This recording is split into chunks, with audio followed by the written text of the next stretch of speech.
ভারত বিরোধিতা এবং আওয়ামী লীগকে অপছন্দ করার কারণে দুইবার গুম ও অপহরণের শিকার হতে হয়েছে সাবেক লেফটেন্যান্ট কর্নেল হাসিনুর রহমানকে। চ্যানেল 24-কে এই কথা জানিয়েছেন তিনি, যিনি সর্বপ্রথম প্রকাশ্যে এনেছিলেন আয়নাঘরের অস্তিত্ব। এই সেনা কর্মকর্তা নির্যাতনে সেই ভয়াল স্মৃতি কাটিয়ে উঠতে পেরেছেন কি, সেই গল্পই তুলে ধরেছেন শামীমা সুলতানা। ক্যামেরায় ছিলেন Hemayet Uddin Himu. Double million offer Walton fridge কিনে পেতে পারেন 20 লক্ষ টাকা, রয়েছে কোটি কোটি টাকার নিশ্চিত উপহার।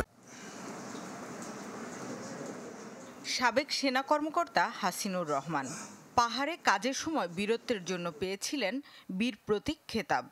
সীমান্তের শান্তি রক্ষায় বাংলাদেশ রাইফেল পদক ও উগ্রবাদ বিরোধী অভিযানের স্বীকৃতি হিসেবে র্যাবের হয়ে পেয়েছিলেন বাংলাদেশ পুলিশ পদক।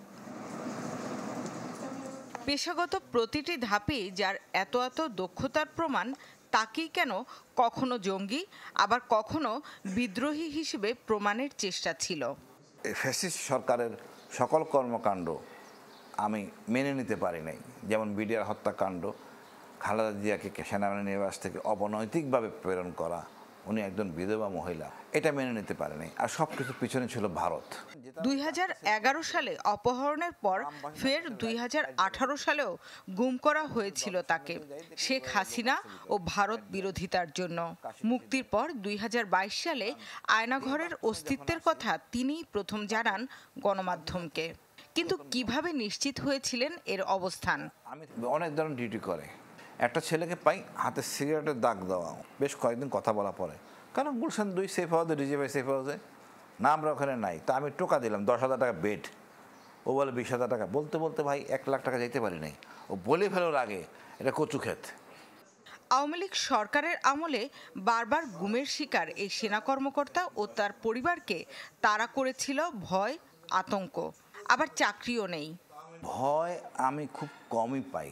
মোবাইল ছাড়া না চললে কার ক্ষমতা আছে আমার খুঁজে বের করার। তারপরে সতর্ক থাকতে হয় আপা। এই কারণে ভারতীয় গোয়েন্দা সংস্থা তো অ্যাক্টিভ।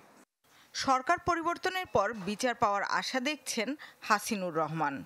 মাথা ব্যথা তো আমার, 12টা মামলা যদি প্রতিষ্ঠিত না করতে পারি আমি বিপদে পড়ব। তো আমি একমাত্র ব্যক্তি বাংলাদেশে থেকেই এই এত বড় শক্তিশালী দানবের বিরুদ্ধে আইডেন্টিফাই করে দিয়েছি আয়নাঘরটা এখানে। কত কষ্ট আমার করতে হয়েছে, আমার পরিবার কত কষ্ট করছে এটা নিয়ে। হাসিনুরের চাওয়া কেবল মত প্রকাশের জন্য আর কেউ যেন তার মতো দুর্বিষহ নির্যাতনের শিকার না হন। শামীমা সুলতানা, চ্যানেল 24, ঢাকা।